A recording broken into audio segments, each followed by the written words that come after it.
day. We all have things to do, but it's cool to have y'all here.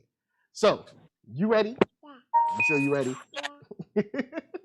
Well, with that said, late ill kid at OneYoungsta holding it down, bring that StreetGeek and NERDSoul. What is up, my people? Today, coming with another wonderful episode of That's Right, Dope Folks. We are here with a full panel of folks up in here to talk about just our start and our journey and kind of how we got motivated to, at that ignition point. Yep, that's right. So with this full panel, I'll start at probably the top for you guys that are watching. To the top right, maybe left, I don't know. But we have Regine Sawyer. What's up? Hey, how are you? Cool. You want me to introduce myself? The whole 9 yards? Please. Yes, do all that. So I am the owner, writer, creator of Lock It Down Productions. I've been publishing comic books for about 14 years. I'm also the coordinator and founder of the Women in Comics Collective International. We host events around the country, such as art shows, workshops, panel discussions, and we also have our own convention in New York City called Women in Comics Con. Word up, word up. And thank you for showing up. Then we got on the top row still, to this side, we have Rob Crump. What's up? Rob Crump. Basically, I'm an illustrator, professional, character designer, background designer, and colorist and digital designer. Basically, hard gun with a pencil. That's always a good thing. Starting on the middle row, we got Jason Reeves, 1 through 3 art. What's up? I'm sitting here writing checks. What's up? Jason Reeves of 133 Art. I make comics, and occasionally I pay for printer ink while I'm doing shows. Wow. That's a good thing. And in the middle square, we have TJ Sterling. What's up? What's up, everybody? It's TJ Sterling. I know quite a few guys. Some people I'm just meeting today. So I'm actually the president lead artist of a company called Ray Comix. And I'm also serving as writer on a whole bunch of different titles. And I'm very happy to be here with you guys today. All right, and to round out the middle row, we got Moana. Hey, how's it going? Hey, what's up, everybody? Moana McAdams here, co-owner of Burning Spirit Comics, editor for the Wildcard Chronicles, and author for the Adventures of Nakoa and Nohea children's book series. Thank you for having us on. Cool. And bottom corner, the creator. Are you a creator? I don't know if you're a creator, but he holds it down on Freestyle Comics. Michael Watson, what's up?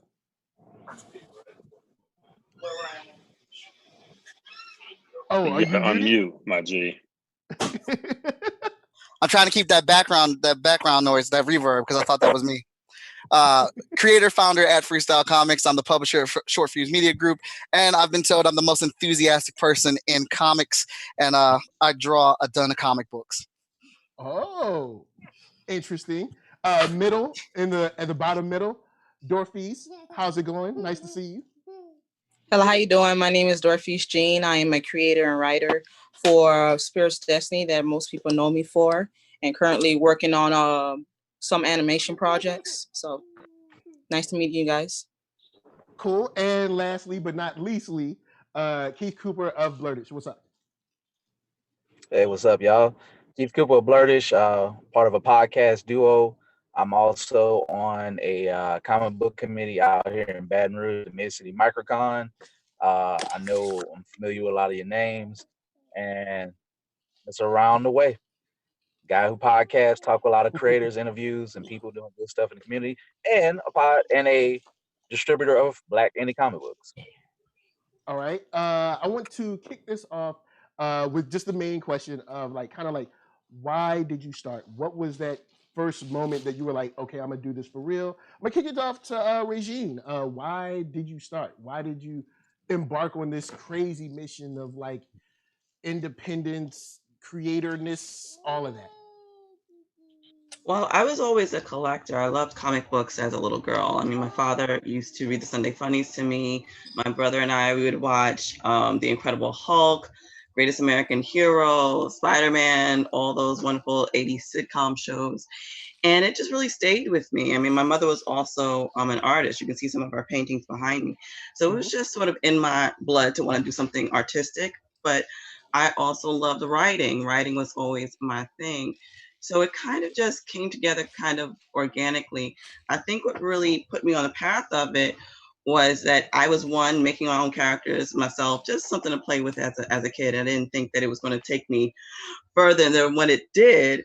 But one day I was sitting in a library while I was in high school, and I was looking through manga, and I saw this really violent manga against women. And it was absolutely horrific. And I was thinking to myself, oh my God, like this there has to be something more than this. There has to be something better. So that's when I really started going in the paint and putting my own stories together. And that's how I came up with my first book, The Rippers. And I worked on it for a while, intermittently, throughout college, and then kind of put it to the side when I started working into my first career, which was in food service. I was a food manager. And right in the middle of it, something just said, like, you only live once, and, you really love writing, you really love artwork and comics, like, let's try to do this. So from there, the moment I said, like, this is what I want to do, I think a few months later, I met someone that did independent comics in a comic book shop, and we just started talking. And he said, well, you know what? Show me what you have. So I sent him some of my preliminary work, and from there, I just started helping him with his work, and was there for about a year. And then Lock It Down Productions was born about a year later, and I haven't looked back since. Okay. On to you, Jason. Why did you start? Why did you get in the game? What was the reason? I got my first comics when I was like 10. And it was like my first experience going to a comic shop and just kind of spending my own money almost. And I was just like mesmerized, man. I've loved comics since like the first time I've seen them. And I knew that what I wanted to do at 10 years old was to draw comic books. So that's kind of what got me in the game. Like pictures, along with words, along with big burly dudes punching each other. Like I fell in love, yo. So after that, my biggest thing was to just kind of get in like art school. People would say, you do art school, go to art school or whatever. And I got into the New Orleans Center for Creative Arts when I was in high school. I graduated from there, and my phone will not stop going off. I graduated from there, and man, they told me I was the margin of art that they let in school. So kids, if you can't draw, keep persevering. Just keep doing it, because I was the margin. And after I graduated high school, I just kind of would just draw on my own and do, every little thing. But in 2005, Hurricane Katrina happened. And man, I just came from my first San Diego Comic-Con. And I was like, what am I going to do? Like, I have nothing. My apartment got destroyed. I didn't have anything. And a friend of mine and my mentor, Lee Moyer, an illustrator up in Portland, was like, yo, if you don't have anything, if you don't have anywhere to go or whatever, come stay.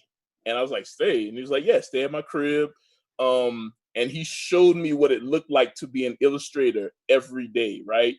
He how to talk to clients, how to do Photoshop, like how to build, all kinds of stuff, right? And I lived with that dude for 7 months, and that's how I learned to be a freelance illustrator. And when I left there, I jumped from New Orleans back. I jumped from Houston to New Orleans, and then finally to California. And when I moved out to Cali, that's when I became a freelance illustrator, like for real. That was like my day job, and I haven't looked back since. 2012, we created 133 Arts. We printed our own material. And then 2016, we expanded to printing material for everybody else, and that's the game. That's the story.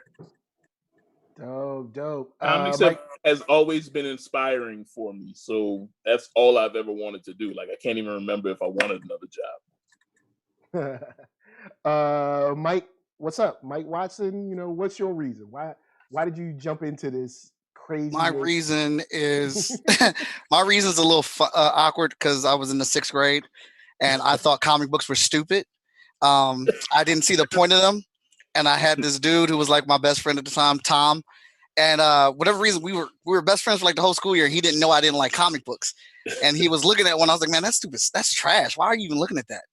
And he's like, "What are you talking about? You don't like comics?" I was like, "No, they're dumb.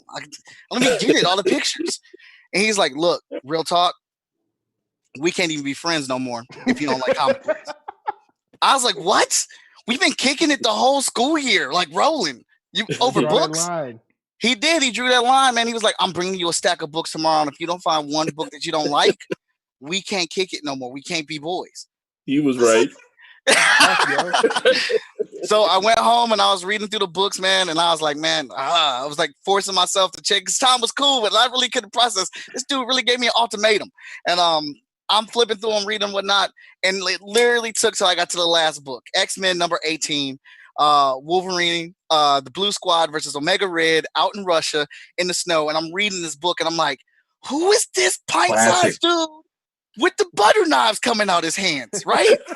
Like freaking all these other characters in the books have these dope powers. Like Cyclops is firing his optic blast, he goes down. Colossus made out of organic metal, he goes down. The psychic ninja jumping around with the blades and the katanas, she goes down.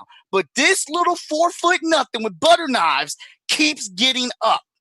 And at the time, I was probably getting picked on in school and stuff, and because I was short, and I really related to, I didn't realize how much I like related to Wolverine and what he was. And I wanted to be like that. I wanted to be that person that even if I got beat up, I still got back up and got back in the fight. And I wouldn't let anybody push me around.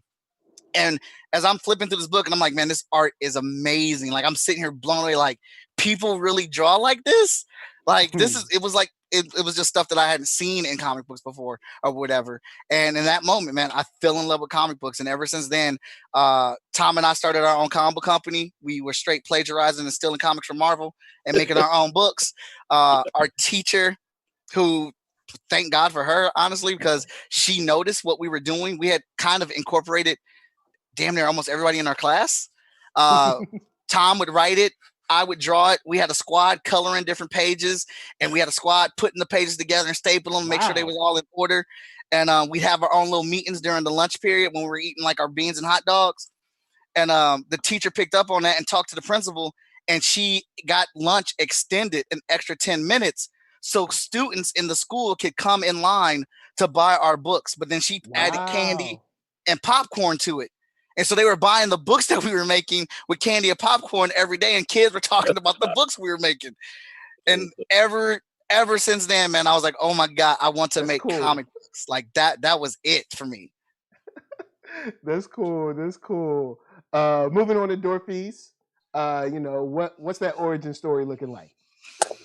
It's pretty funny. I always been the oddball in my family. I used to be the one that used to buy comics.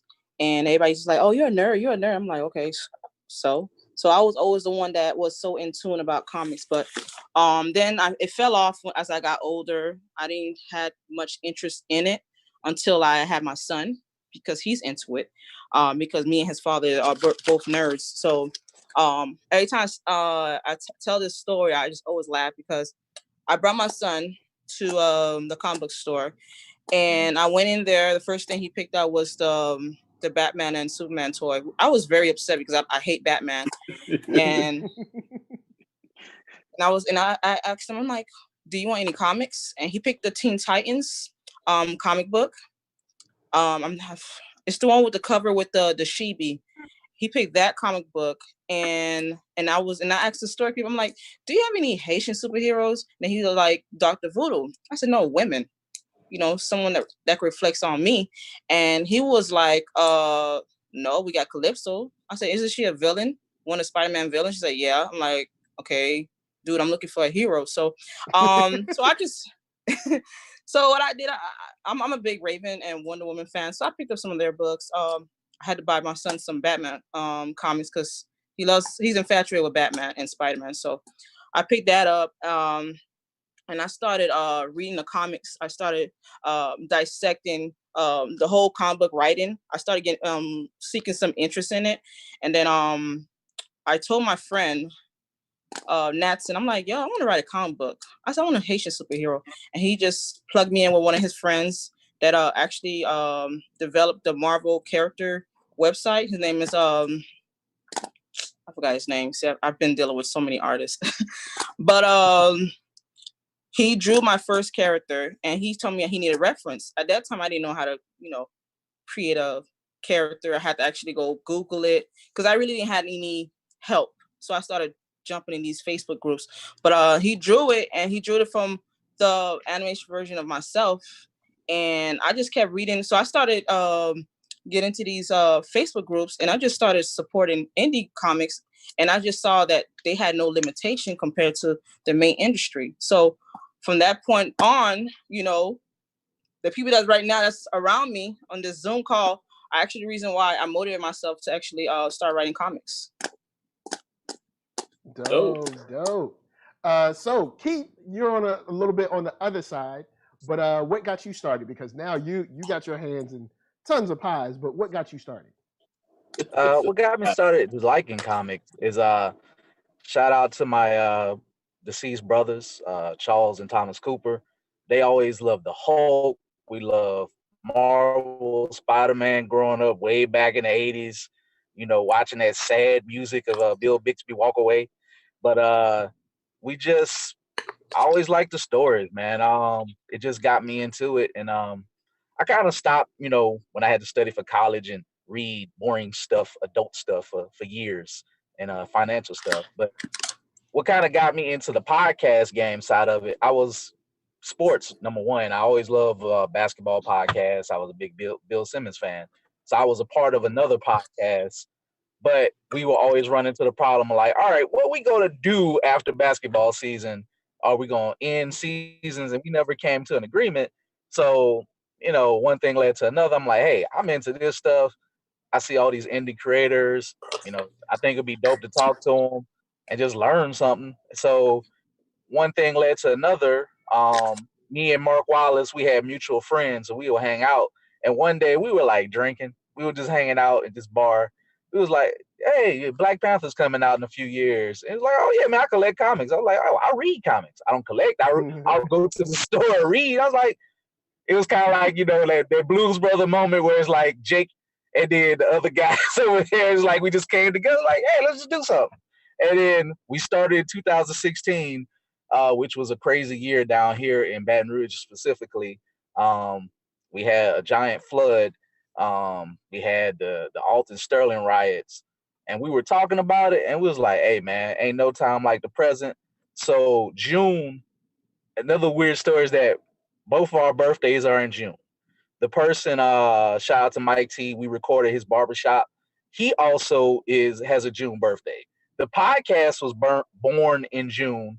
So, and we always go to like Jackson, Mississippi, and we go to the Mississippi Comic Con, which is also in June. So when you see our logo, there's a reason why June 1st is important.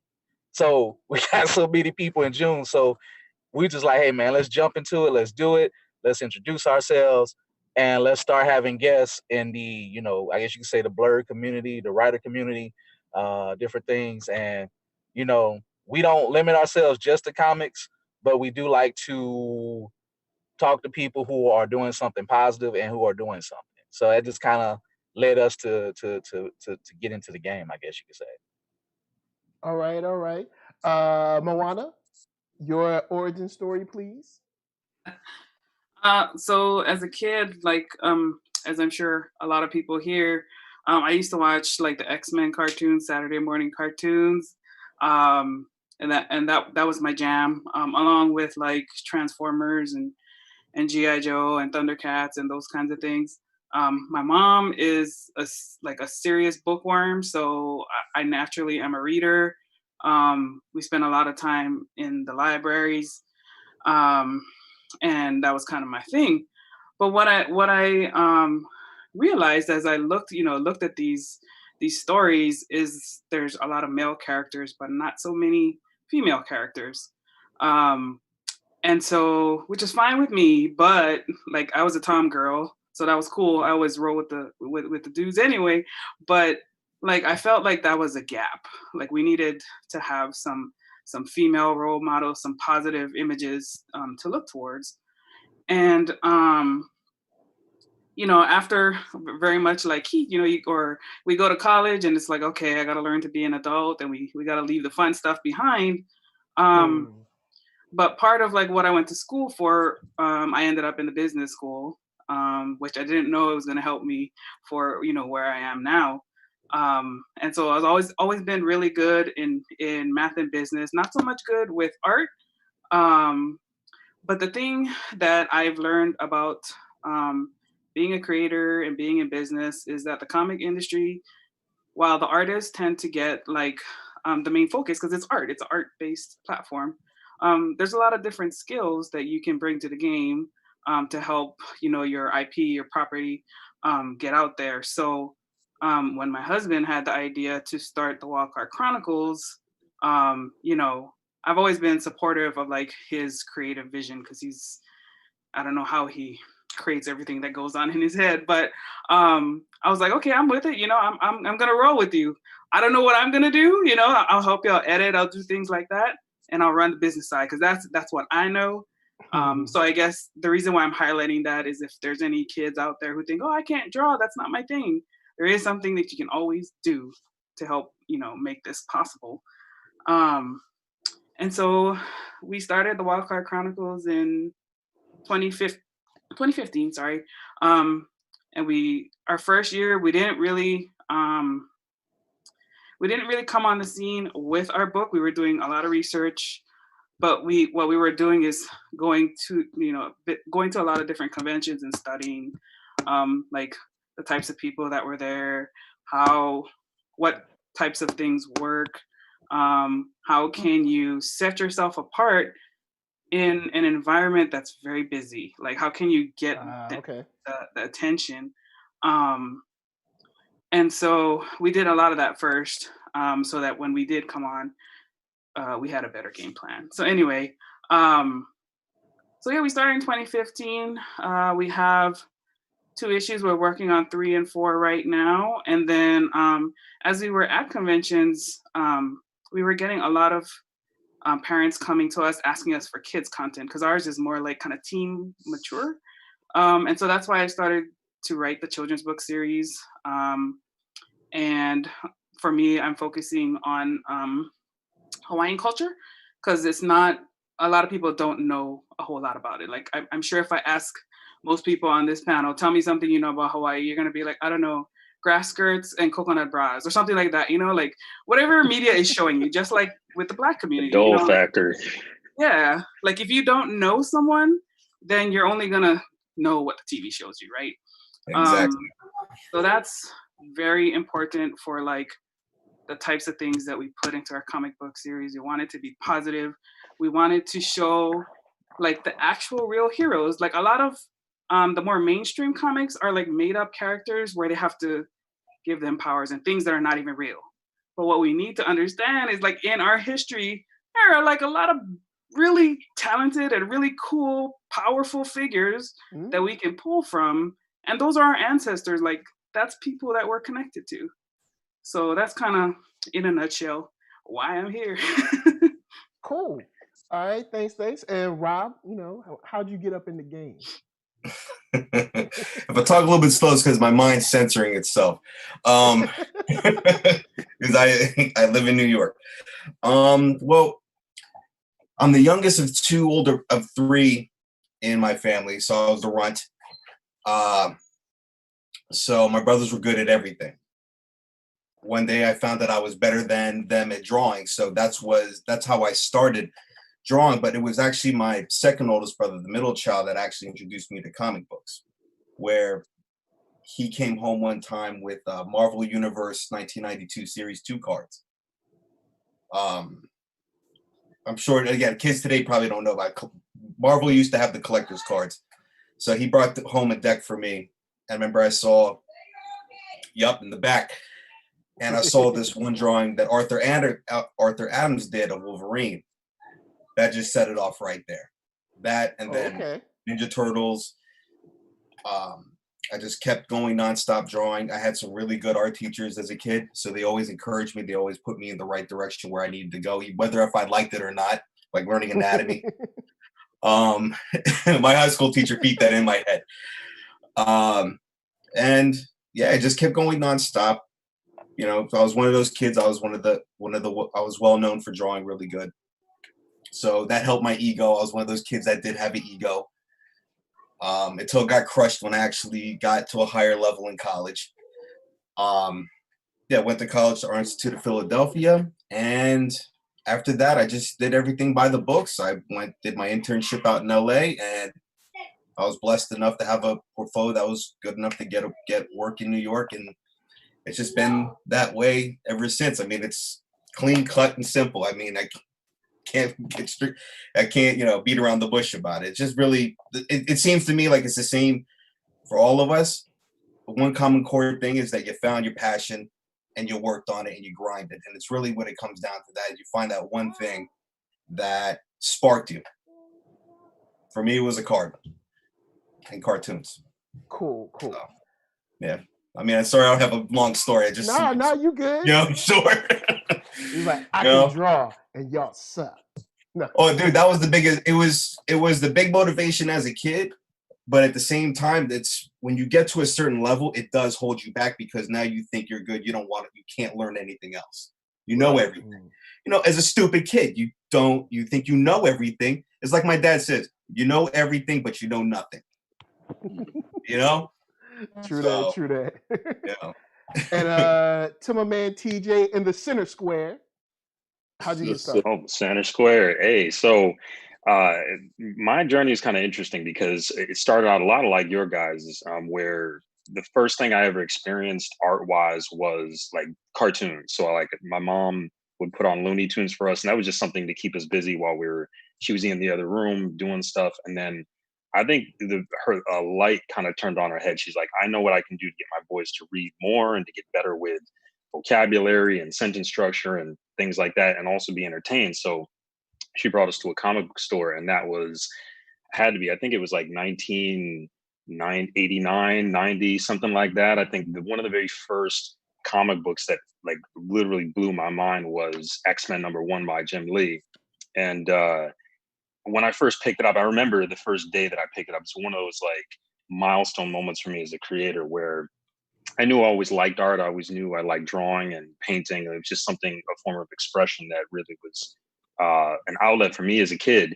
But then I got to see that, you could actually make these really amazing pictures and these amazing stories with these characters. And I think one of the other things that was kind of subconscious at the time is I realized that there was almost little to no characters of color on the shelves. Now, you had them in teen books, you had them in other, forms, but not as like prominent as what the status quo, as you'd say. So for me, that was something that kind of registered with me, and it just kind of followed me throughout my time in school. So I would be in high school, middle school, high school, drawing art, comics. I mean, superheroes were like the dopest thing ever, that and like martial arts growing up. So like we would talk about karate, then we would talk about Wolverine and X-Men and what Colossus could do, and how Psylocke's powers and Storm, and we just talk about all these very fun and interesting things that just were much more exciting than my math homework. So so we would graduating from that, it was just art nonstop. High school, I took every art class possible. I tried to learn CAD, 3D. What is it called? Bryce was the very first 3D program I ever learned, which is so old. Oh, God bless you, man. That thing was a pain in the butt to learn. Oh, yeah. Oh. Yeah. It was terrible, but it was just interesting to learn these new programs. I mean, I think Photoshop was on Photoshop 4 at the time. It was super old and archaic, but taking all that stuff, and then late 90s, I discovered manga and Japanese anime and was blown away by how incredibly, powerful these stories were, and the depth of the characters, and really the attention to detail really caught me too. So that also influenced my work, because I drew Dragon Ball Z stuff for years. Like, I paused comic book superhero drawing to draw anime, and then moved out from Michigan to New York, and went to college out here and got an associate's degree in visual communications, 3D design, and then jumped back into an illustration degree at New Jersey City University in Jersey City, because I was still had the comic book bug. All these years, it just never went away, and it felt like, to me, this is something I have to pursue. It feels like a calling to create dope stories about our people doing cool stuff, you know what I'm saying? Because it's just something that as a kid I didn't have. And so we made those stories up in our mind. And I think the inception of the idea of what Oakham is, my flagship title through Ray Comics, came from just an amalgamation of different things. Again, my love for martial arts. I'm a black belt in karate and did that for 13 years. I loved anime and the Sentai genre. I loved all different types of superhero comics. So all those things I like kind of just meshed together in Okemos. And from there, I got a bachelor's degree in illustration, and then I actually started interning at Marvel. I was intern there for about a year and a half, and worked on the production aspect of the books, where I was actually we getting pages from Claus Janson and John Romita Jr. and all these big people, and you had people show up at the office and turn in pages, and it was just like a really incredible experience to be able to learn the business from that side of things. And I still take those production aspects into what I learned then in 2009 to what I do now. And as soon as my internship was done, I started making my own comics, really just by drawing a heck of a lot, one page at a time. And I think the craziest thing when you're a kid is, like, you look at a comic book as this big, large body of work. And really, if you're breaking it down into small pieces, like I do one page this week and one page next week, it becomes much easier. And then as we're running a marathon, at the end of that, we have like a fully finished body of work that's really powerful. And so comics has gotten a little bit easier over time to make, but it's still a fun challenge. I started doing the convention scene back in 2005, where I would go to San Diego and a whole bunch of other cons and just meet creators and the people who I was, huge fans of, like Ryan Benjamin was one of my favorite artists at the time, Cheeks, Mike Lilly, of course, Jim Lee, Todd McFarlane. I had a really, Michael Turner of Aspen. I really love these guys' work. So it was always interesting to meet them, and they were so cool and helpful to, like, hey, this is how you could learn the business. This is what you can do with your art. And I would take all those ideas and all of that feedback with my work, because it was kind of crappy at first, but it ended up being pretty decent after years and years of just learning the business, and also taking all that feedback and just letting it, bleed into the work. And 2015 was the very first time I published my book, Okemos, and then brought that to San Diego Comic-Con, and we sold out of all of our issues. And then every year since then, I've been publishing comics, and we're working on issue 4 and 5 right now. And, we've got toys and animations in the works and all kinds of other really cool things. And just, it's a beautiful field to be in. There's nothing like art and expression and storytelling. And I encourage any young person that feels that this is something that they want to do to never allow anyone to tell you that you can't do something, to just pursue your dream, whatever it may be. Cool. Now, I want to give a big shout out to the chat, everybody that rolled through. Big shout out to Markeith Collins, Cygnus in the house, Jamal Lee, Michael Watson. Let's see, Tyler Bennett. Who else we got? Of course, Michael Watson in the house. So that don't matter. Let's see. Reading. I know we got someone else. We might have a couple other people watching that's on the low. With that said, I want to give a big shout out to the super chat from Tyler Bennett, and also from Redbird. Big shouts to you guys. Thank you for helping to build the channel all the time. I wanted to open this up to the floor of all the panelists. Why are we still doing this? Like what is it? It's second nature. It's second nature when it comes to being creative, and I'm sure everybody here can agree. It just becomes second nature, where it's an energy. Like I can't see myself doing anything different. Like if I did something different, I would probably literally die. It would be a quick death. Damn. It would. If you think about it that way, it becomes a second nature in that way.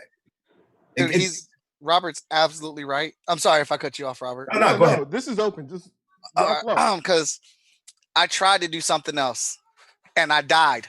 It was called being an assistant manager at Burger King.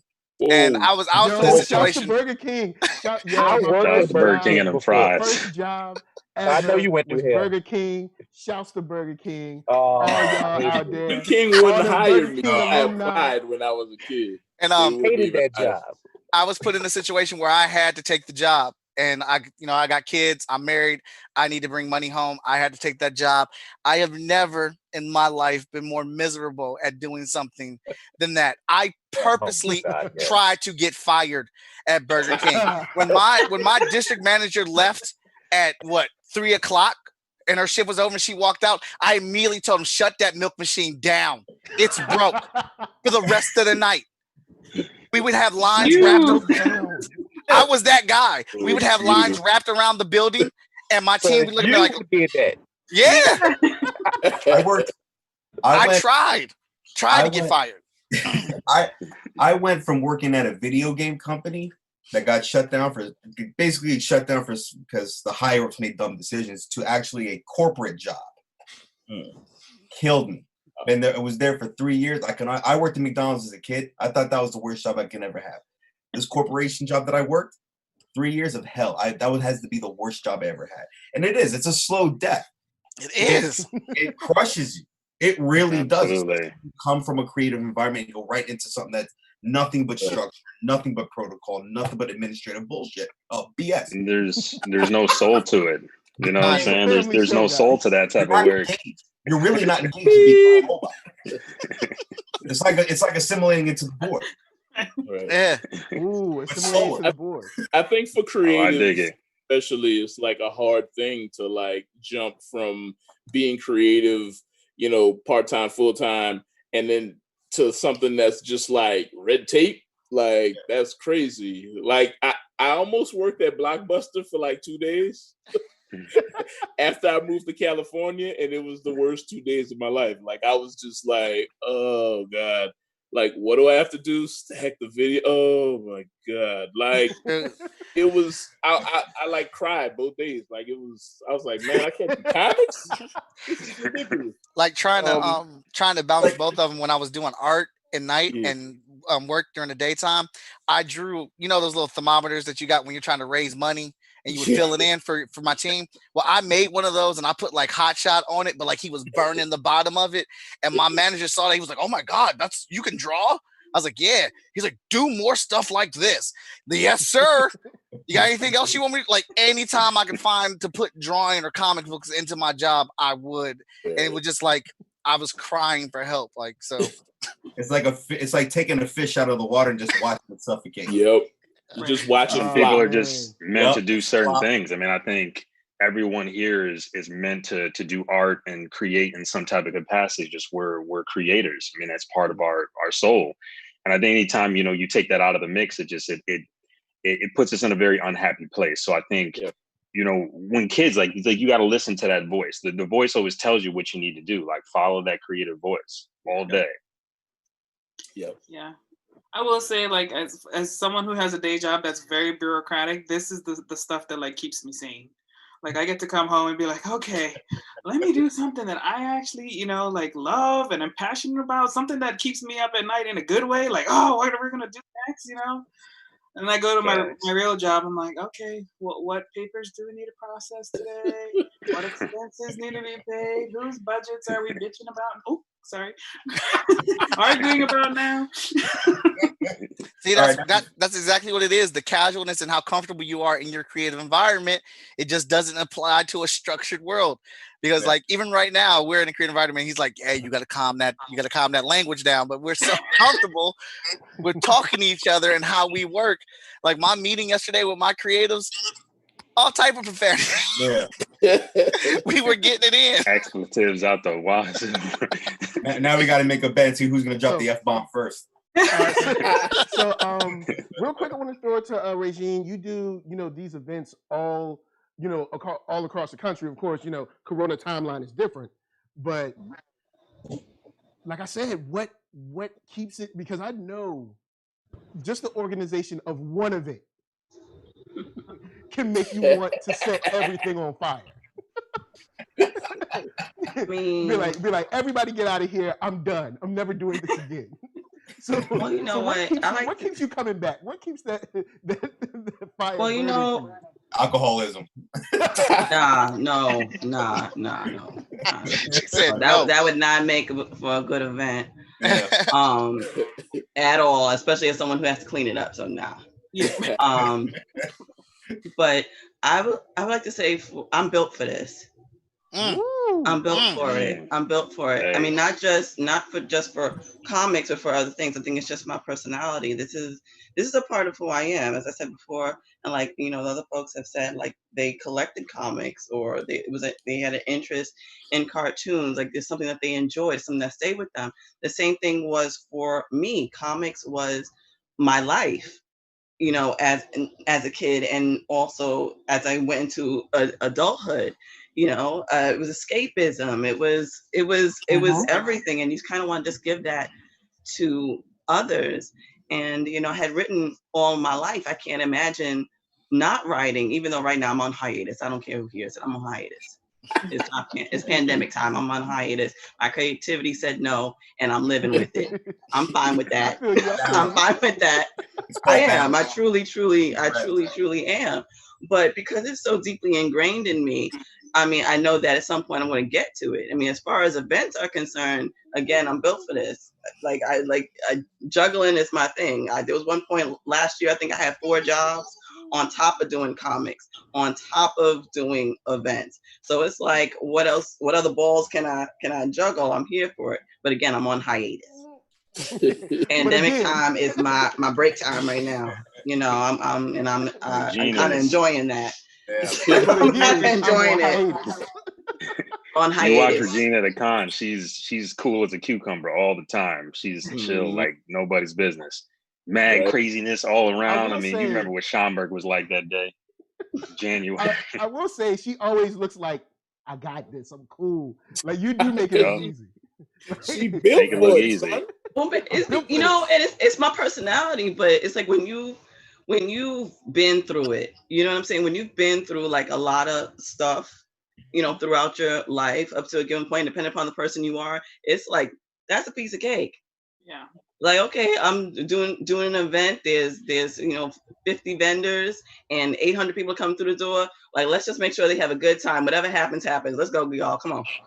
Just come inside. The panel will start when it starts. The screening will start when it starts. There's vendors here. Enjoy your life. Like, nobody has time for all that. You know what though? Like, and TJ could probably attest to this, because we've done a couple shows together now. Like, I'm like all nerves before the show starts, right? Like, I'm like sweating. I'm like putting up the banner. I'm like, yo, what happened? And then once the show starts, I'm like, chill. Like, I feel like comics is like a calm space or something. You know what I'm saying? Once you start talking to people, it's cool. Just a flow. It's just a flow. Just let it go. It's like put up the banner. Everything's done. Let's just go. Let's come on. With Jason, because Jason did our show. What you say? When Jason gets to talking, getting up on tables and stuff. Yeah. And when Jason is doing his thing, he holding church. Stop. Yeah, conventions are my environment. It's like I didn't know that was my second home. One show that I went to, nothing worked out the way down there. We were supposed to leave at a certain time, didn't happen. My dude was supposed to meet me at the house by a certain time, didn't happen. Just all the outside forces were trying to prevent us from getting to the show. And finally, we got to the show like 20 minutes before the show started. I was frantic the whole time trying to get there, get my stuff out the car. But then once we got to the show, once I got in that show, it was on. I got the table set. I was setting up the table. People walking by like, oh, we'll wait till you get done. I'm like, no, you won't. I can multitask. Here go the books right here. Here go the artwork right here. Ask me a question while I'm setting this up if you got anything. Go ahead and read that book. Flip. Hey, that one look like it's for you. Right there. Yeah. Put the money on the table now. Yeah, it is a second home for me flawlessly. I absolutely love events and being at conventions, getting up and doing this every day. This is I've had nothing job wise that I could just roll out of bed and just slide right to my art desk, morning breath, yuck mouth, all of it, and just start drawing and just get into it. Oh Facts. man. Okay, so with that said, we got a question from the chat. Marcus says, what's the best resource for printing graphic novels as an indie publisher? Now I know we have a printer here, at least one. I don't know if we have two, but I'll start off with Jason because I know he prints. So Jason, if you could hit off with some of the process of how you do. That's a He's the loaded best option. question for me. Yeah. Plug. I guess it kind of depends on what you mean by graphic novels. If you mean comics, like floppy comics, especially 133R printing. However,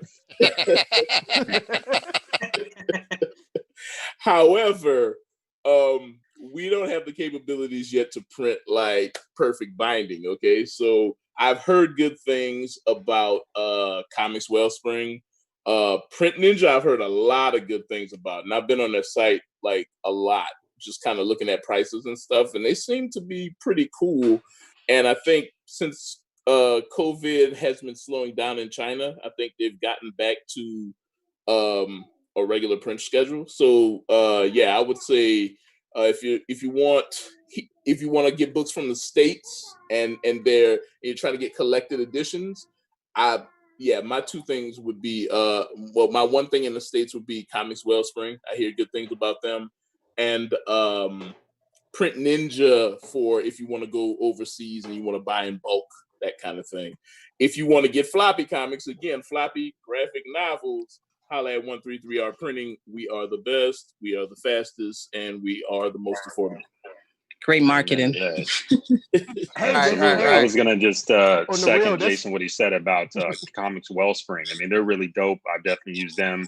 And per a good recommendation from my friend Moana, Comic Impressions out in Cape Coral, Florida, I've been doing a really good job as well. So yeah, I mean, there's lots of different resources if you do want to do another on-demand version. There's Kablam, which I don't know if I hear as many good things about that, but they still out there printing books and doing stuff with people. So I mean, lots of different resources. Absolutely. I would definitely promote my printer. He's here in New York City, and I've been using him for about 10 years, and that's Endeavor Printing, and he has very affordable prices. And I mean, if you live in the area, if you're in New York City, it's easy to pick up. He's in Long Island City, in Queens. So Endeavor Printing is definitely dope, but I might be calling Jason soon. We'll see. I'm gonna have to co-sign. I'm gonna have to co-sign everything that Jason said as well. But I'm also gonna throw in there page by page copies and finishing. Brian does an excellent job, and he's got some of the best customer service around. Brian will work for you. That is no lie. That man puts in work, and he tries to get you your comic books. He is basically us, the print version. So, my next question, and I'll start off with Moana with this. Speak to, I guess, resilience, because of course, you know, in the indie world, there's a lot of things that come up against us. People try to stop you, you know what I'm saying? But now, you know, there's you know, different forces, whether it's internal, external, that are used, you know, we always come up against, especially being indie. How do you stay resilient? How do you, you know, is it mantras? Is it rest? Is it jasmine tea? You know, how do you do the day-to-day and make sure that you keep yourself energized and full of self-care? That's a great question. As with anything that you do, it's all about your mental health and staying in the right state of mind.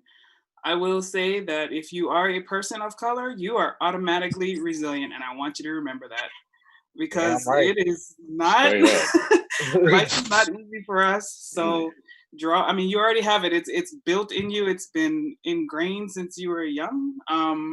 But just remember that, like, you are of value. You know, like, I feel like a lot of times we are like, so like everybody shoots for, I want to get to DC, to Marvel, I want to get to these big companies. But I want you guys to remember that like these companies are only big because of the people that make them up and the work that they're doing. Yep. So remember your own self-worth and do not cut yourself short. Know the skills that you bring to any environment and knock it out the park. Do the best that you can.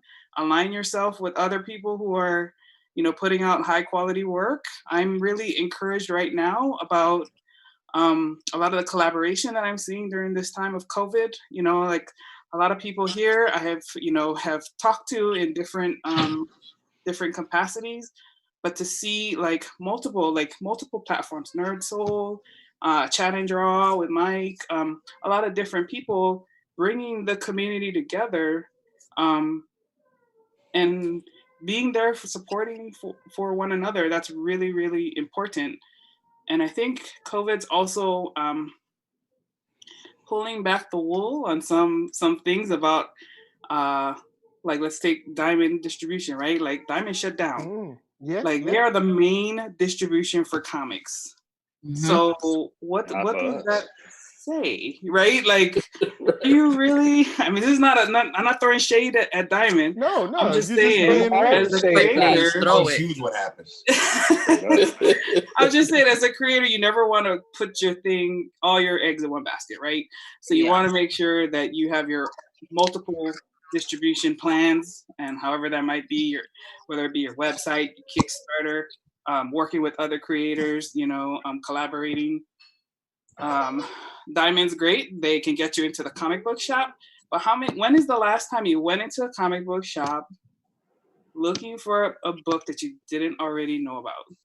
Like specifically. You know what I'm saying? Like you already have your audience. You have built your audience. Like those are your peeps. Write the best stuff that you can, create the best you can for them. And it's organically going to spread, because if they love it, hell, they're going to tell somebody. Just like Mike, like he didn't like comics. What is that? But his friend was like, come on, what's wrong with you, And so, yeah, I mean, I guess like, that's are you crazy? Can I talk a little bit more about that? Yeah. Yeah. Just when something you said put your hand about down, bro. We not in class. Like hey man, look, I want to see myself. So I'm not being rude, Jason. But anyway, man, Jason he always gotta give me a hard time, man. But I'm sorry. Basically, go ahead, sir. Thank you, Mr. Reeves. But as far as distribution, something you said about like people reaching out to people who are not comic book readers, something that I purposely do, because I kind of go where I can drive to just within a day or two or so. I'm mostly I'm in Baton Rouge, Louisiana, New Orleans, Lafayette, sometimes Mississippi, and I sell all around those areas. But what I'll meet a lot of people who may not even care about a comic book, but if you can sell them the story versus whatever perception they have about the medium, you can sell these books. And just to kind of roll into what, and about Jason, like I met Jason at Wizard World, one of my first Comic Cons. Jason had something I never saw that I knew that I wanted. He had a black ABC book that was tailored to South Louisiana culture. I was like, okay, I gotta grab this.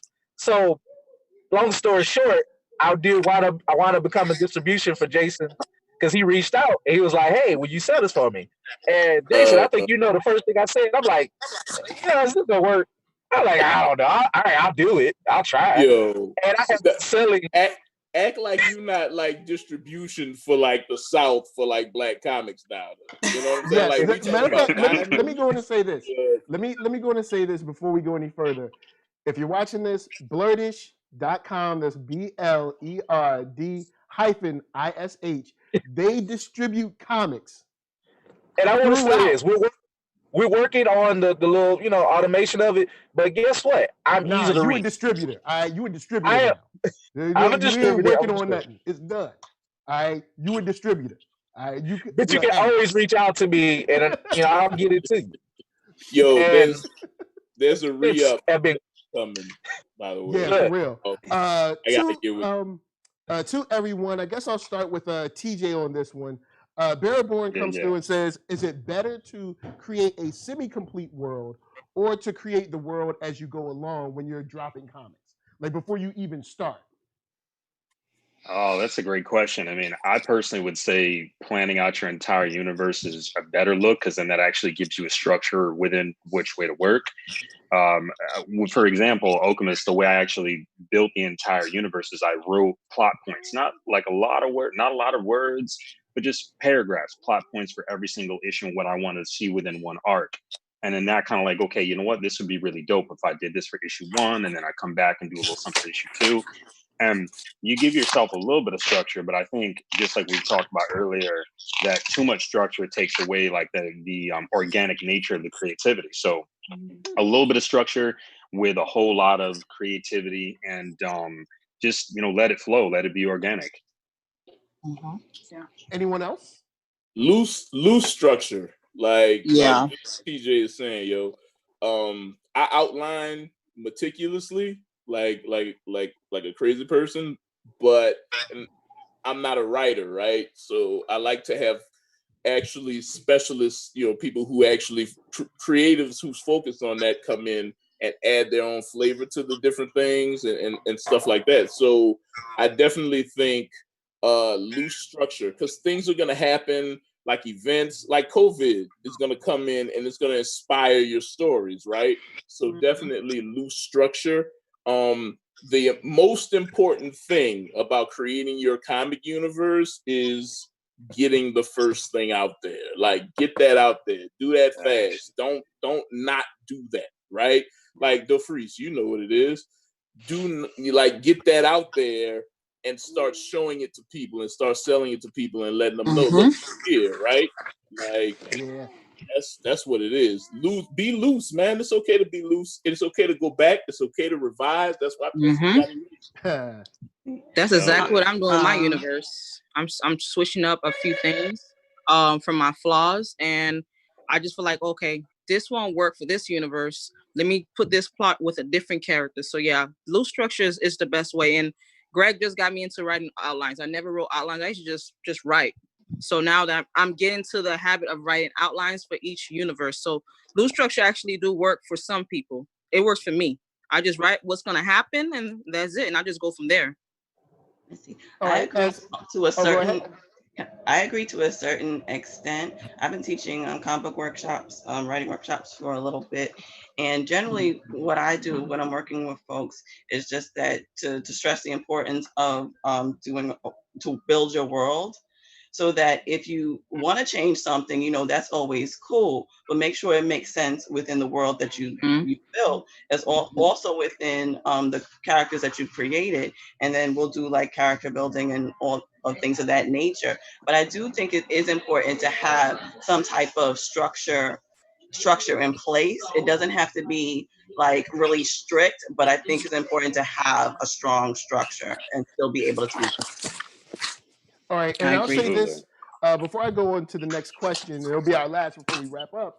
I'll say, regardless of how you do it, because I'm writing 2 projects now on the low, regardless of what you do, stick to your rules. If your rule is this character they can't lift a boulder. In season 2 or 3, don't let me see them lift a boulder. Because I'm going to be like, you told me in season 1 they couldn't do this. Now they're doing this. So just stick to your rules. And I know canon, I saw somebody, I was in a discussion on Twitter where someone was like, I do not want to be in charge of Star Wars canon or Star Trek canon. Because I know when you get that far out, it's probably impossible to remember, what did they do in 84? And I think that's the reason why you with the Star Wars movies, why you have these fans that are never happy, because there's something that they always find isn't consistent with the rest from like the other movies. You're talking what? The movies came out in the 70s all the way to now. So you're talking what, like 40, 50 years? 40 some years. You're talking a lot of information. between novels That's and why the comics and Mandalorian animated worked. series and Well, that's why the Mandalorian worked, because it really just took a character and placed them in that universe. If you're there's no history behind him besides his character development. You're not talking like the Skywalker family and Palpatine and all that crazy. You're talking about literally one character and one guy that just happens to be there. They started from scratch, really. That's what it was. The universe is what's the most beautiful thing about Star Wars, right? Like that's what you get when you farming like 3 or 4 characters for like 30 years. Like, don't do that. You know what I'm saying? Like, create new things. You're gonna miss a detail. The universe is cool. You can create new things within that universe. Imagine how many things that could happen in the Star Wars universe that haven't been written about because we sitting here talking about Anakin. You know what I'm saying? Like, tell DC movies that too. I don't need more Batman. So don't you start. I don't need more Batman movies. He's open up. That last Justice League flick was kind of the truth, though. I heard that was good. Yeah, they kind of animation. The animation. Yeah, that was bananas. Yeah, that was bananas. Apocalypse War. Ooh. Yeah, it was kind of cool. It's kind of cool. Jason shaking his fist at me. I got the MP4 if anybody needs it. Let me know. I got you. Oh, shoot. Hey, let me holler at you, TJ. Let me holler at you after this. I got you. No worries. So with the last question, this one comes from Bearborn again. I'm going to start with Moana. What is your creative / business split? Like, how much is it like 25-75? So 25 creative, 75 business. Where are you guys landing on with how much on each side? And is it a situation where right now I'm 100% creative, and then next week I'll be 100% business? Yeah, that's kind of hard to say because I try to think of myself as like I kind of work in seasons. So like, like you said, like for 1 week, I might be like, okay, this week I'm going to take care of all the back end business stuff. Let's make sure everything's running good. And the next week, I might be writing part of my story. But usually, like for me, it's like if I'm with the first story, I had like the idea in my mind, but it was like I was at home on vacation and I wrote it in a day. Like I edited it later, but like it came to me at one time. I wrote it, got some feedback on it, and I was like, okay, I think we're gonna roll with this. But it's kind of hard for me to say because we have for us, Burning Spear, we have my husband is the main writer for Wildcard Chronicles, so he's always in that space. But it's between both of us. We do a whole lot of things. And then I also have my clothing line. So I'm spread pretty thin throughout a lot of things. And that's actually one of the things that I'm trying to work through in this whole COVID thing. Like I might not be creating heavy right now, but I'm trying to simplify the things that we do so that we're spending time on things that get us the most value in the big picture. Yeah. All right. I wanted to add to that real quick that for me, it's like, it's just like she was saying seasons. So like I usually spend about maybe 4 to 5 months drawing and creating the content. And then I spend the other half of the year traveling for cons. Yeah. And that for me is like a nice balance because, when I'm in con mode and I'm, the businessman and I'm selling and I'm, meeting people, it's a totally different energy than being at home and working. So, but I need to have both because if I do one all the time, like I mean, God bless the people who can do cons year round. I mean, it's a lot of work. It's a lot of work. It is. But, yeah, the balance is the key to me. All right. Dorphise? Just like what TJ and Moana said, it is all about balance. I'm just a fairly new feed around here.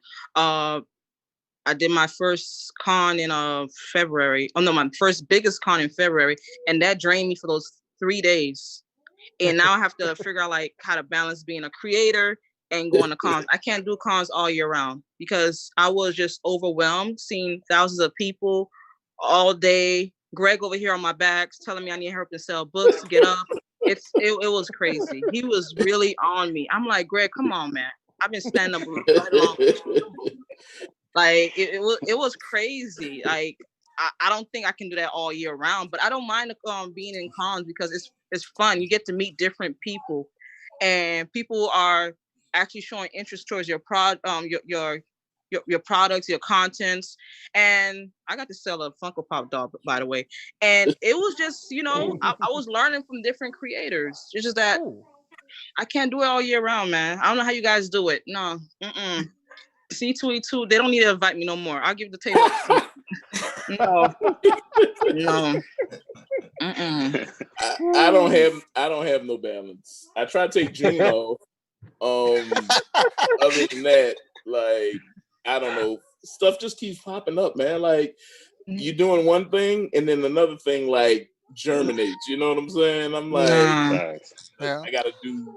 I feel like it's like a perversion of that whole say yes to things, like say yes to everything. Yeah. Like I say yes to like everything. So it's very hard to take time off like in this time, because I feel like things are kind of jumping off, even though we're in a COVID timeline. Like there is a lot of collaboration going on. There are a lot of deals being signed, and you just want to be a part of some of that, man. And to like let things go, right? And you know, trying to keep up with TJ con wise is almost impossible, and he down there lying like he don't do cons, like he ain't doing a con right now. Like he ain't about to leave the chat and go do a con. If y'all ever saw TJ at cons, y'all know that's the master down there. I heard about him. Yeah. You know what it is. Yeah. If he's worse than Greg, nah. Yeah, I could. Oh, he's worse than Greg. He worse than Greg. Nah, real talk. Like it's really just, it's hard to like turn it off once you feel like it's going. So you know, I'm trying to find balance, man. I just maybe when the vaccine come out, I'll find some balance. I know I don't have any balance. My wife is my balance.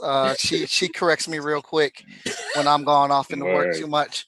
I normally go to like 20, 25 conventions a year while making comic books. And then I can't, like Jason just said, like I can't say no to stuff because I'm always wondering, like, could this be the one thing that helps me unite with this person and increase my audience? Is this the one thing that somebody might see that gets me that other 1,000 followers or viewers, or puts the right person onto my book?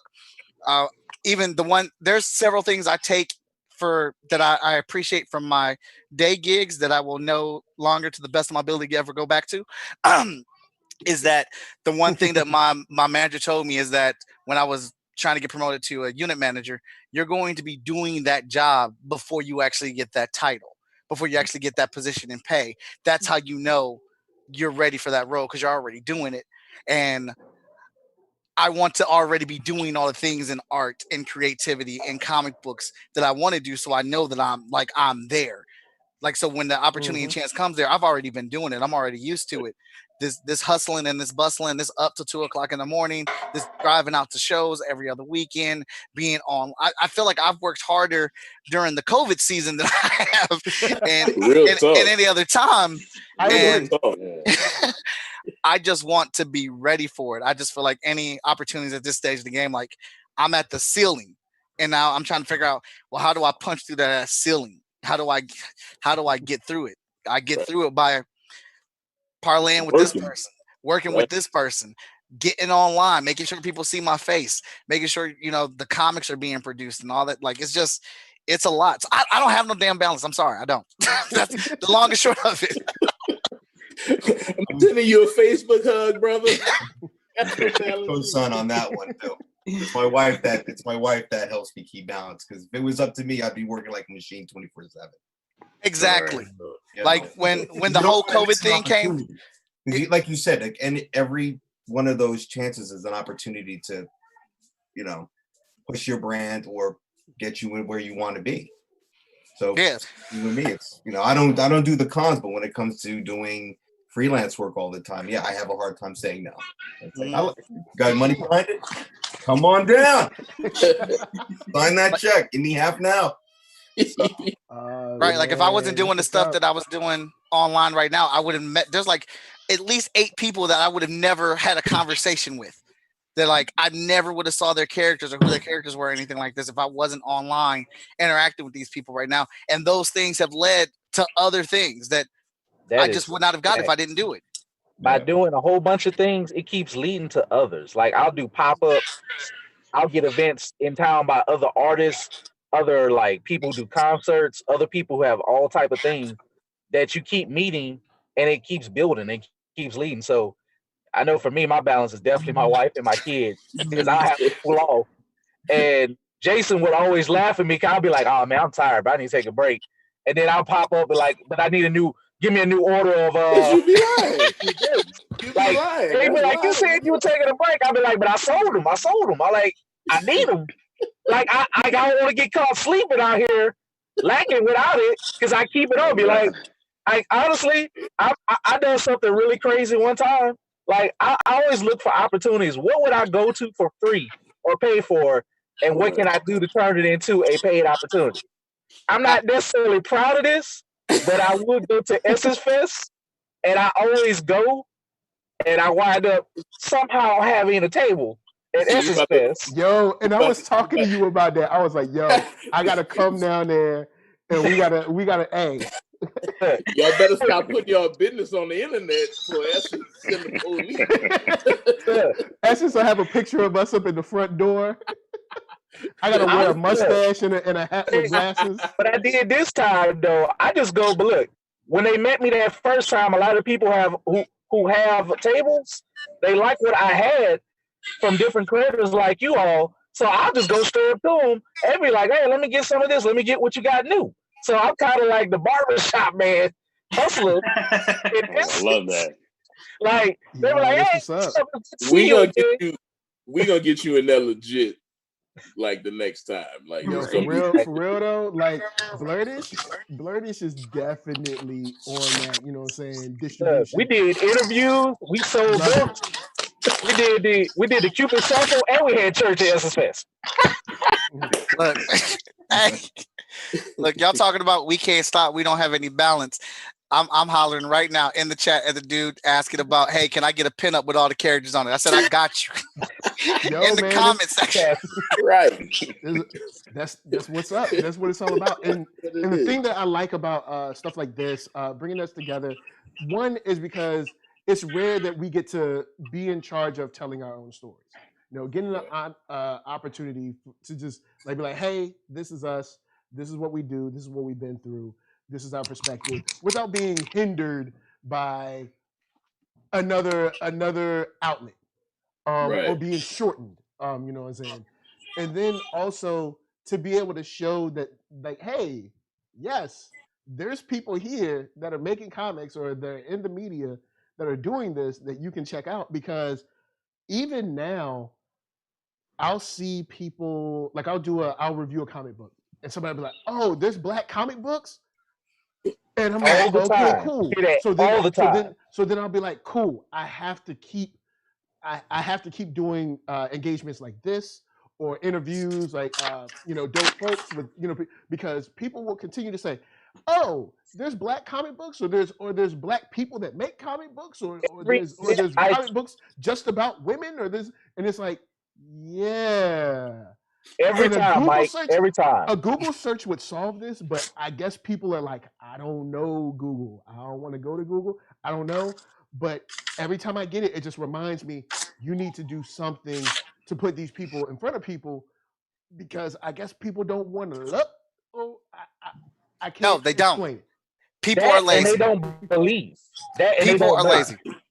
I mean, I was gonna say that I'm hearing a lot of chatter. Like, there's a lot of people who want content. Like, I mean, of all races. I mean, like, I'll go to a con and there'll be an older white woman that wants to see black female superheroes. Like, there's just a need and a taste for it. They're just they just sometimes just don't know where to look, because not everybody's familiar with the con circuit or how to find us online. So I mean, I feel like NERDSoul and these types of platforms are incredibly essential just to get more visibility and to obviously just meet dope people. So appreciate you, Mike. You know what I'm saying? My G. Oh, yeah, because this, and I even talk. That's why I made sure to bring Keith in here from Blerd-ish, because Blerd-ish with the whole distribution thing, plus the interview stuff, is crazy. And I talk to Keith a lot, like on some, All the time. yo, look, you gotta you gotta kill it. You gotta do your thing. You gotta crush it, because they need you, son. They need Look, you. when you out here selling, man, it's a high. It is like literally a high for me when I get that sale, and especially when I do something crazy, when I can get people walking away and I can stop you and I can get your money. Oh my God! It's And when that, it's like look, you give me money, I will introduce you to a world that you never knew about in this book. Look, I had one of my last event that I did. It was this older gentleman. He was I think he was an art teacher, writer, but he was into jazz or something and blues. I was selling this actually, and see, I actually kind of go out my way to find books that are relevant to the South and to this region, like blues, even if it's Southern hip hop or something like that, or myths. And I had a book by these creators that was talking about like Robert Johnson. And he just kind of like passed through my table. I was like, oh, no. I pulled out that Robert Johnson book. I was like, oh, yeah, let's talk to you. And he was like, oh, he saw it. I was like, and I said, yeah, do you know? He said, do you know the legend of Robert Johnson? I said, what's something to know? I said, let's talk, let's chat. He bought the book. He got his daughter, bought some more books for me later on that event. And I don't know if he bought for me 3 times when he was about to pass me up. So you gotta be forthcoming. You have to, like, I don't know every single detail of every book I sell. I don't. But you got to have a quick pitch, and you got to better hook people. You know that little commercial, that Geico commercial? Got to be faster than that. You got to be fast. You got to. Plenty of pitches for you, man. I got plenty of pitches. I'm going to share that. I got plenty of pitches for you, Keith. Hey, I'm pitching all day. Like, you got a minute to sell. A hot minute. And you want to know a show? Look, real talk. You know what's the only reality show I like? I watch Food Network, Food Truck Race. I never miss it because I actually take things from it. When you're talking about setting up a stall, how you talk to people, how you market to people, and why you're pricing. And I usually do it alone, but if you actually get help, you got to have a process and running that store. So I'm kind of like, that's the question. I'm like 80-90% business, but it's some creativity in selling. Oh, definitely.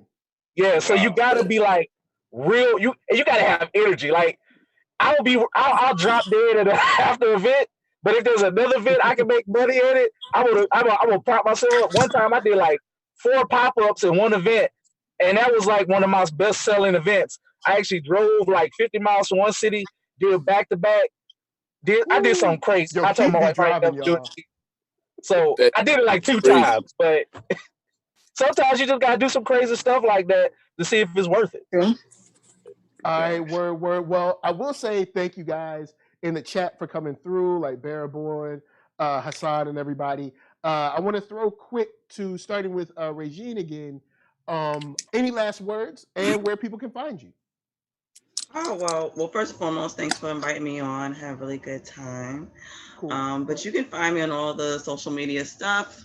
I'm Lock It Down Productions on Facebook, LOCKETT Down Productions, Twitter, Lock It Down, Instagram, Lock It Down, and www.lockitdown.com. And of course, Women in Comics, www.womenincomicscollective.org.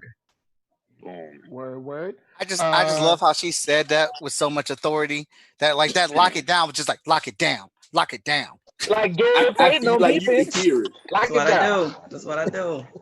Hey, she's Queen Regine for a reason. You already know. Yo, she don't play. Shouts over to Jason Reeves. Any last thoughts? And of course, where can people find you? Okay. Damn, you caught me off guard. 5 books from Keith. I get paid from it. Always. And on time. Yes. I don't know. Last thoughts, man. Like, keep creating, keep building. Whatever your output is fine, during this time. Some people are gonna, do more things. Some people have high energy, some people have low energy. It doesn't matter, man. As long as you create and as long as you're making things, you're learning as you're doing it. You can find me at 133art.com. That is the hub. We are at 133art on whatever social media you choose. And come by 133art.com and buy some new Rent Party apparel. We have masks and also shirts for this COVID timeline. Clorox. The Rent Party is happening. It's going down, and there are items that you need to purchase in anticipation for the thing. So that's where we at. All right, Moana. I just wanted to say thanks to everybody who joined us, and of course to Mike for hosting. Just remember that everything you do, you're building your legacy for the next generation, and it's very important. So keep doing what you do. You can find me at MoanaMcAdams.com. We have our children's book, our comic book, The Wildcard Chronicles. We make masks too. Our masks, we help other people, help our first responders. We're doing donations. And if you just wanna connect and hang out or talk whatever offline, if I can help you in any way, hit me up on the website or on Instagram, The Real Life Moana. And on Facebook, if you look up my name, you'll find me. What up? Mike, what's happening? What's happening? All right, well, you can find me all over the interwebs. Art of Mike Watson on Facebook, Instagram, and Twitter. My new show, which was an extreme success this past season, thanks to a few people in here and a lot of people all around. Chat and Draw season 2 starts this Tuesday. shortfusemediagroup.com, our website, where you can get all the comic books, t-shirts, merch, and all that Swindy stuff. If you buy the physical copy of the book, you will get the digital copy for free. So make sure you do that. One half of the Good, Bad, and Nerdy, a geek podcast that I do, kind of the same vein as NERDSoul. I'm actually going to reach out and get that brother on our show a little later. That'd be dope. I'm down. And of course, the creator of Hot Shot. I got 10 issues of that book out. If you want to see a superhero get his butt kicked, but try to persevere through the end to the end of it, that's the book for you or whatnot. That joint is blazing. Yo, I love Hot Shot, yo. I got a couple endorsements from NERDSoul. I mean, he reads our book, so I mean, Vigilance ain't no joke neither, yo. Hey, that fourth issue about to be fire, son. Stephanie Menard wrote her butt off on that book. Yo, Vigilance was great. All right, so Keith Cooper, one half of Blerd-ish. You can find me at www.blerd-ish.com. That's www.blerd-ish.com. I run the page on IG. You can find me on Facebook. We have a Facebook page. Hopefully, if this COVID nonsense goes away, you'll see me at Mid-City Microcon. That is run by the East Baton Rouge Parish Library. That is the employer. I don't talk about my employer often, but I am proud of that con because I put a lot of work into it. I'm on the committee. So hopefully you can see me there August 29th. You'll see me on May 30th on a commercial somewhere for the Rent Party. So check that out. And also, hopefully we'll have our comic coloring book thing mashup later on this year. We're writing it. It's kind of based on our own silly personalities, but it's a little bit of a comedy and whatnot. So we write a little, and we're gonna self-publish as well too. Word up, Dorphise. Hello, how you guys doing? My word of advice is do not subdue your creativity. The world needs to hear it, so continue writing. Even if you can't write, hire somebody to write it. You can catch me. I'm very vocal. I have a open communication. You can contact me through Facebook, Spirits Destiny Universe, Spirits Destiny Universe on IG, and on Twitter, Spirits Destiny U. My persona is kind of different on Twitter, so don't mind me, but my communication is always open. Word. And TJ? Everybody, it's been an absolute pleasure, spending time with you guys. I had a great time. Anyone, if you want to check out my books, you can find me online, raecomics.com. That's RAE comics.com. We've got 5 books on our site. We've got t-shirts, we've got toys, we've got art prints, we got a whole bunch of great stuff. And I'd love to share it with you. So my only parting word of advice is to just continue to believe in what you're doing. Never doubt yourself, and just continue to be consistent, and remember that we're not sprinting, that we're literally just in a marathon, and you can create anything that you want to create with just consistency. He's so smooth with it. Yeah. Waiting for him to say keep it sexy. I did want to give a shout out to Rob Crump. He had to bounce, but don't forget Rob Crump at Crump Smash, which is CRUMP Smash, like Hulk Smash. Crumptastic, you can search him, Rob R.O.B. Crump. Tons of illustrations, tons of dope stuff. Hire him to draw something for you because he's super cool. He's got the hypest name ever. Crump Smash, like, yo, Crump are you serious?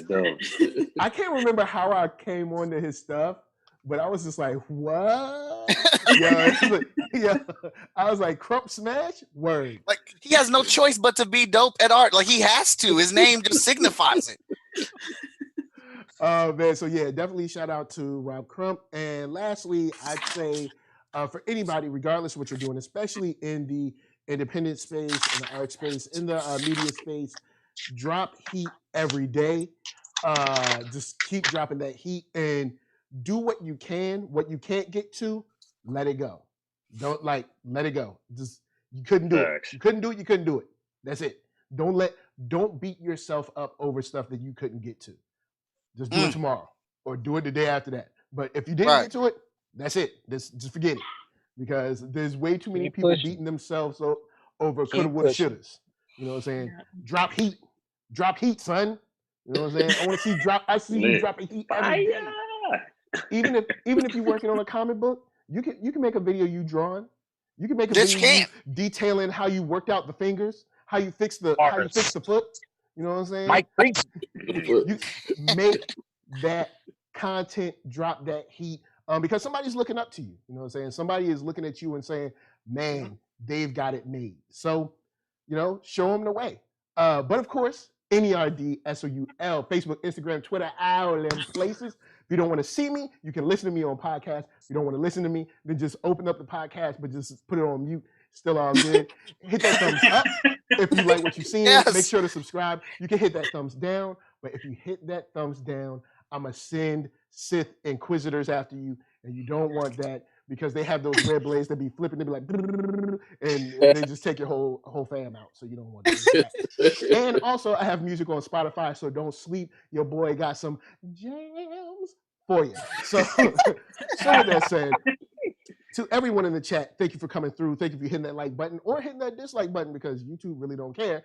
And also, thank you for our super chats, Tyler Bennett. And man, who was our second super chat? I know it was it Cygnus? No, it's Redbird. Thank you, Tyler and Redbird.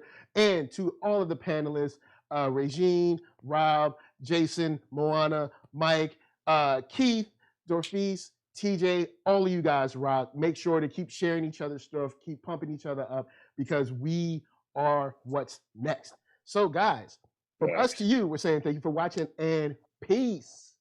Thank you. See you later. Yeah. Thank you. See you later. Later. Said peace. Said peace to the chat. I said peace. Everybody said peace. Oh, wait. We doing bars? I said peace. You about to drop the beat? We about to spit? I mean, what's good? Oh, man. The title is Freestyle Comics, baby. Right. But thanks for coming through, y'all. Peace. We out. Yeah. It's cut. It's done. Bye, y'all.